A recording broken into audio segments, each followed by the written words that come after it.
Good morning, everyone. Andy here with tradingadventures.com with your look at the weekly charts, which are going to be a little different this week after yesterday's action. Last week, the theme was continued strength, and the markets had been drifting higher very steadily for many weeks in a row. Then Wednesday, in my midweek market review, we were focused on a short term shift in character that was based upon a couple of things, which we'll get into, namely the roadmap and the lower lows and lower highs below the 5-day moving averages. And then Friday, we got a very sharp decline.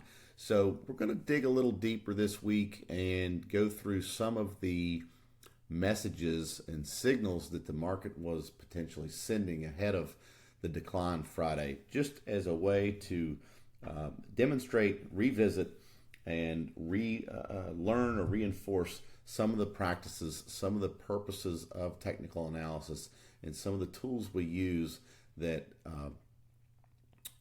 helped be prepared and on the right side of the action during that decline. So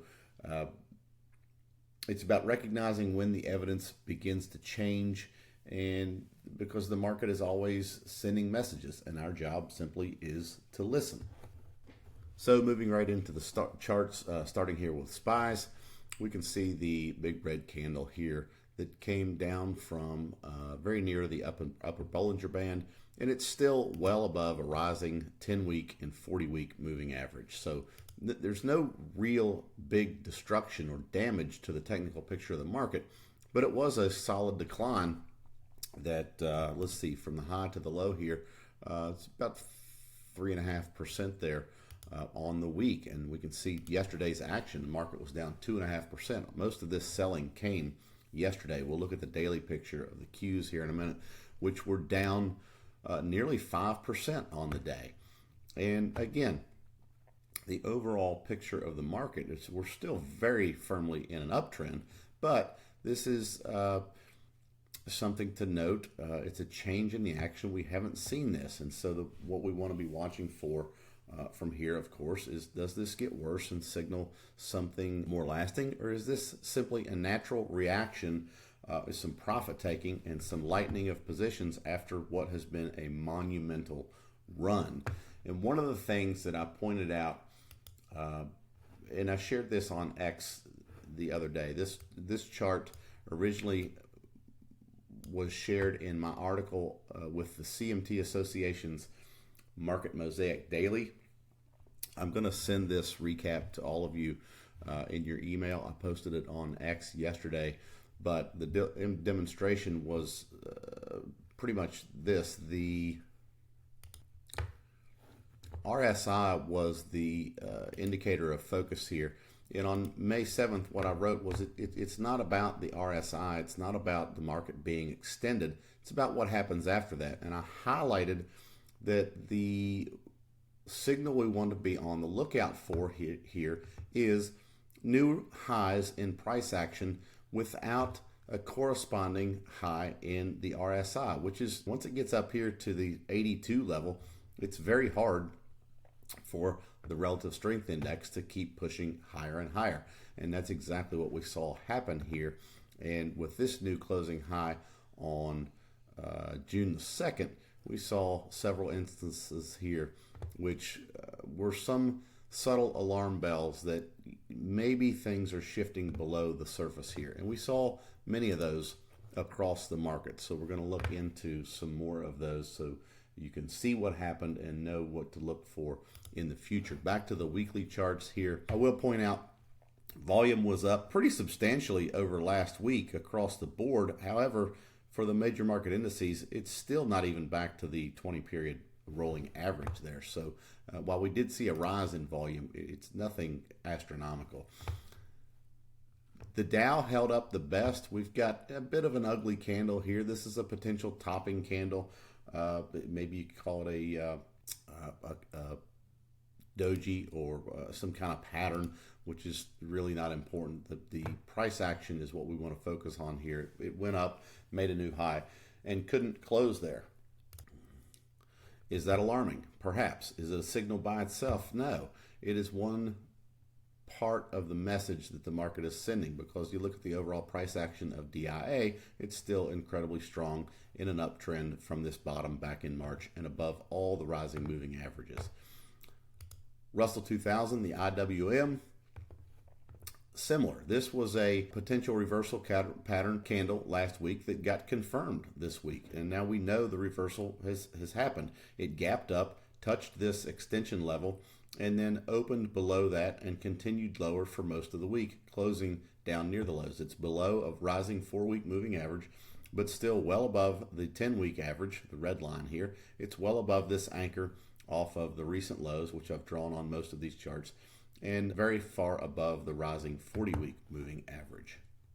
So looking back at some of the clues that appeared before the sell-off on Friday, we've been covering Bitcoin extensively, and the action started off of this test from the VWAP anchored to the all-time highs, and we saw price action deteriorating slowly at first, and then this week Bitcoin crashed nearly 20% in one weekly session. Volume is more than double last week. It's above the average here, and we pierced this low from February 2nd. And the reason that was important is because Bitcoin and the more speculative asset classes are often a gauge of temperament or sentiment with the very speculative parts of the market. And so this was a signal all along that the appetite for risk, especially in cryptocurrency, was cooling off.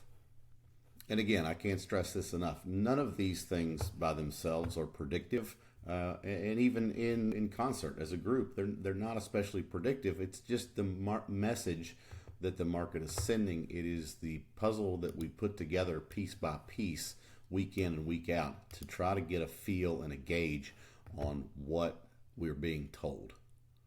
Moving into the dollar, we saw a strong rally this week. This is the level that we've been watching, or the range, I should say, that we've been watching for quite some time. It was support a few times. It's been resistance many times. And now the US dollar futures index is back up into this shaded area. It's testing this VWAP anchored from the highs, and quite a strong rally here. We'll have to see what comes next. Is this resistance again? Can we go on and rise over this range, or does it turn around and come back down into this wider, choppier range that it's been developing for quite a number of months here? Volatility up strongly this week. Again, most of that action coming on Friday. This is actually almost all of that action coming on Friday. As the market sold off, uncertainty was rising, and the volatility index, VIX, was corresponding to that. All Cap World Index, this is, I call this the rest of the world. This is without the US, ACWIXUS, and another reversal pattern here. Last week's candle was a breakout, but it signaled indecision with the open very close to the close. Couldn't really find a lot of direction, and this week that is confirmed with a trip back down below these recent highs, below the rising 4-week moving average, and not quite to the rising 10-week. So once again, the uptrend is still very much intact at this point. It's just some profit taking and corrective action off of these recent highs. China still looking pretty susceptible here, but it didn't break through this level and crash. And if there was a market environment for that to happen, Friday was probably pretty ripe for that. So maybe some encouraging, slightly encouraging action here in that China held this low, the FXI held this area, but certainly remains to be determined. We'll have to see how it behaves next week. Bonds, more consolidating action that is moving lower. It's, again, not breaking down, but just trending and chopping lower below all the moving averages. That was the AGG. Here's the TLT bonds, which actually they weren't down as sharply, and they're above a declining 4-week moving average, but still in this overall choppy downtrend there on bonds. And the high yield sector, which trades more like stocks, was down a little sharper, but still not testing these recent lows. Commodities as a group, we're going to skip that and go straight into oil. Oil had a bit of a wide range here for the week, but still in this choppy consolidation as it tries to find its way. Gold is the one that's flashing some more warning signals here. A very strong downward action here, opened near this level and moved lower all week long and is now below. This is the first weekly close below a 40-week moving average in quite some time. I don't know how far. Let's see. This was all the way back in October of 2023 when it was really below the 40-week moving average there. It's below this recent high back in October of last year. And so this could potentially open up significant more downside pressure for gold, as silver is still above the 40-week and testing and holding that so far on Friday and to close out the week. But those are a couple areas if you're involved in gold or you're interested in what happens in the precious metals there, gold and silver, that's something you want to be paying close attention to. Now I want to break from the usual path a little bit and look at some of the really strong recent leaders in this market, some of the more speculative spaces that have been holding up and leading things pretty well. I should start with another one first. Uranium, not especially strong, but holding this area, trying to maintain support above a 40-week moving average and a large range this week that takes it down below that moving average once again and testing these recent lows. Quantum names, which were enjoying some strength and increased volume for several weeks, is quite a run up here as this has been a leader on this rise. Once again, not broken, still in an uptrend above a rising 4-week moving average, but it's a big range up here. This is roughly 10% from peak to trough there on the weekly candle, and so it's something to be mindful of. Do we see continued pressure? Do we see follow through to the downside? It has a long way to go before it would even threaten a reversal in trend, but it is something we want to pay attention to. AIQ is an ETF focused on the artificial intelligence sector, and it's a big outside candle here, or a bearish engulfing if you want to call it that. Closed below the 4-week moving average, still in a very strong uptrend up to this point. We do have a lot of volume there. And again, the thing we want to be watching for from here is their continuation on down into this range and eventually into the other rising moving averages.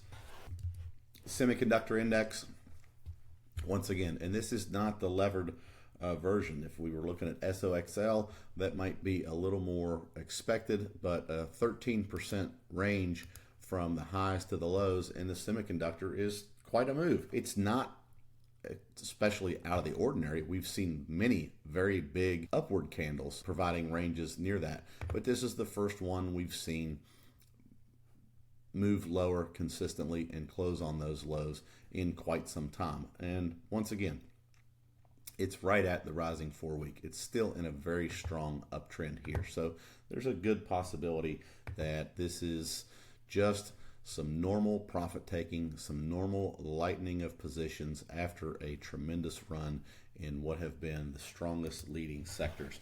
And now, okay, this is a blockchain technology ETF. I could show you ABIT, but that's just Bitcoin, and we've already looked at that. So this is more of the names that are involved and related in the blockchain sector. And it's a strong reversal, taking back all of the progress made over the last 4 weeks. But notice here we have the slightly rising 40-week, the strongly rising 10-week, and the anchored VWAPs from both the recent high and the recent low here. So there's a case to be made, not to mention the price action from these bars, all in that area around $60 a share. So there is a case to be made here for some pretty strong support could show up in this area. We'll just draw a little reference point in there and see how that behaves next week. That is the blockchain crypto ecosystem there.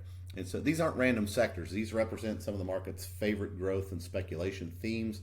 And the takeaway here is that when traders become less willing to pay increasingly higher prices for the leadership themes, that's just information worth respecting. It's something we want to pay attention to. risk appetite often weakens before the overall indices do. And we've noted that in a couple of different ways. We continue to see that idea or that piece of information show up in a couple of different formats.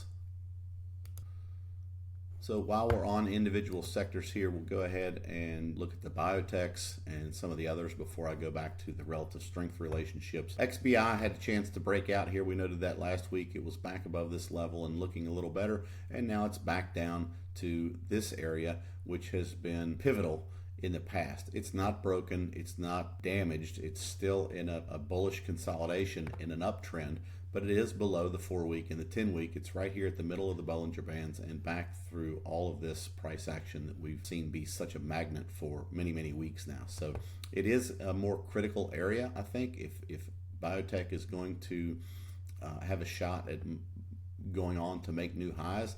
I think it needs to hold this area and resume upward action pretty quickly, but that could also take place in the form of a bit of a flush down below and shake out some of the weaker hands before it comes back up. RSI still in the bullish upper half, and again, nothing broken there yet, just action to be mindful of.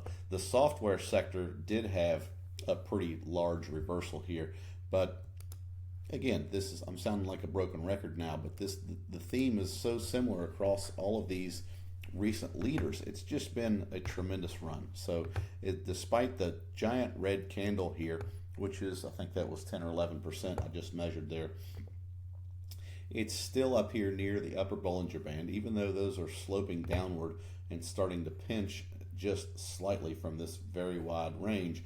It's still holding up above a rising 4-week moving average. It is back below the declining 40-week, and so that's something we got to pay attention to.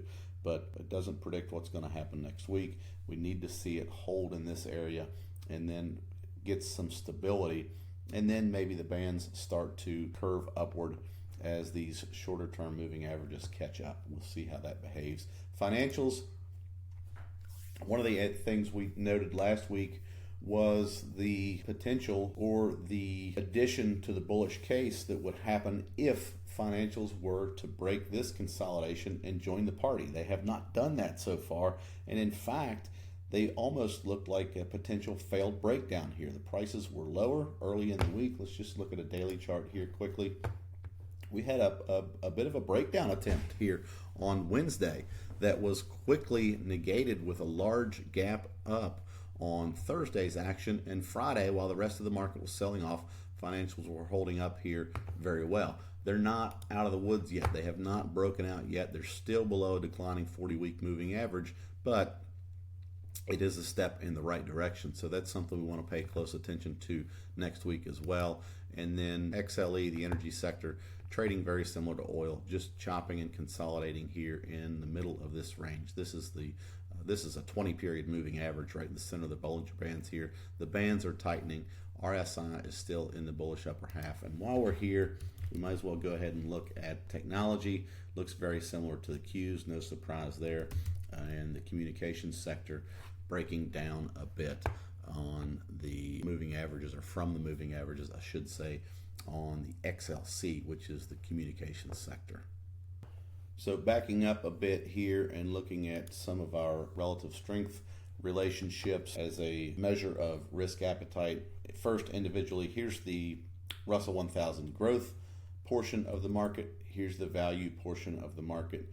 Here are the consumer discretionary stocks, and here are the consumer staple stocks. And so you note all that price action, and now look at them relative to one another. No surprise there, growth versus value lost a step, or in other words, value was the stronger area this week as we see a big reversal candle here. Discretionaries versus staples, strong shift toward the favor of staples. I think I went through this a bit last week, noting that the reason we watch this is when the discretionary stocks get weaker relative to the staples, that indicates that perhaps market participants are focused more on the products and the needs that they have to have versus the ones that they want to have. And so this is, again, not broken, not an overall change here, but a shift in 1 week that we have to pay attention to. If we start to see the staples pick up continued, and persistent strength versus the discretionary, that's the signal we're looking for. Another potential defensive sector is healthcare stocks, which had a very strong rise this week. Utilities, and I haven't looked at these charts yet. Utilities still kind of breaking down there. So what is perceived as a more defensive area of the market, not participating to the upside there. So a bit of a mixed bag on those messages. High beta versus low volatility. No surprise here to see a shift back towards low volatility in that relative strength relationship. Now we shift over and look at breadth and participation a bit. And this is actually pretty interesting to me. In a week where the market leaders and overall market indices sold off sharply towards the end of the action, we actually see a slight uptick here in the number of stocks above a 50 and 200 day moving average in the S&P 500. So that still holds up very well. It's above the middle of the range and increasing for the week. So that's somewhat encouraging as far as a breadth measure. And now let's take a look at our bullish percent indices. And right in the middle of the range still here. The bullish percents on the S&P 500 still in bull confirmed status. We still have a column of X's, although the calculation is down here and nearly reversed into a column of O's. We'll have to see how that progresses next week, but so far holding up just fine there in the middle of the range. The NASDAQ index bullish percent did give us a column of O's, and a pretty strong one at that. It's down here near what is called the bullish support line. Not broken. It is bear confirmed status, as it gave a sell signal here with this column of O's exceeding the previous column of O's, but the calculation rests at 47. It's still very near the middle of the range here and may set up better for a rally if that continues but holds support. And then finally, the NYSE bullish percent, same story here. It's holding up in the middle of the range. It is in a bear correction status, but that just means that we have not put in a new point and figure buy signal recently with the column of X's exceeding the previous column of X's after this sell signal back here. So much like the percentage of S&P 500 stocks relative to their 50 and 200 day moving averages, the bullish percent indices are holding up here in the middle of the range. So no big red flags or alarm bells sounding there. So back to our normal weekly charts here. I think we already looked at the Mag 7. If not, a reversal here. The 4-week moving average is flat, but we're still above a rising 10-week and 40-week, still above the anchor off of this recent lows. And it is a sell-off for sure, but not broken yet.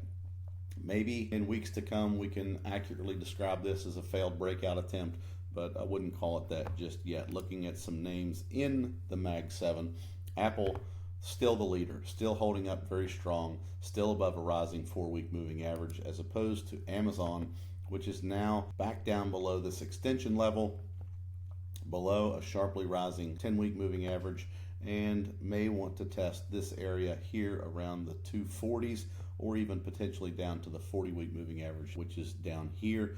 Google still holds up pretty well, and this, despite the sell-off, a bit of a gap down and a test of the, or nearly a test of the rising 10-week, this is still fairly orderly consolidation here after such a strong rise. So still potential for reversal back higher there on Google. Meta, on the other hand, is still just stuck. It's the declining 40-week moving average up here. This trend line has provided supply or resistance several times. Couldn't even get back to that level on this recent rise, and it's below all the moving averages and looking susceptible there. Microsoft, which looks much like the IGV, the whole software sector, again, it's a bit alarming here as it attempted to get above the 40-week moving average and then really failed pretty hard all the way back down into this area. It is still above a rising 10-week. It's above this anchored VWAP from the lows, and so not completely broken yet, but big red reversal candles like this certainly are cautionary. NVIDIA, just not going anywhere, which is fine. That's not necessarily a bad thing.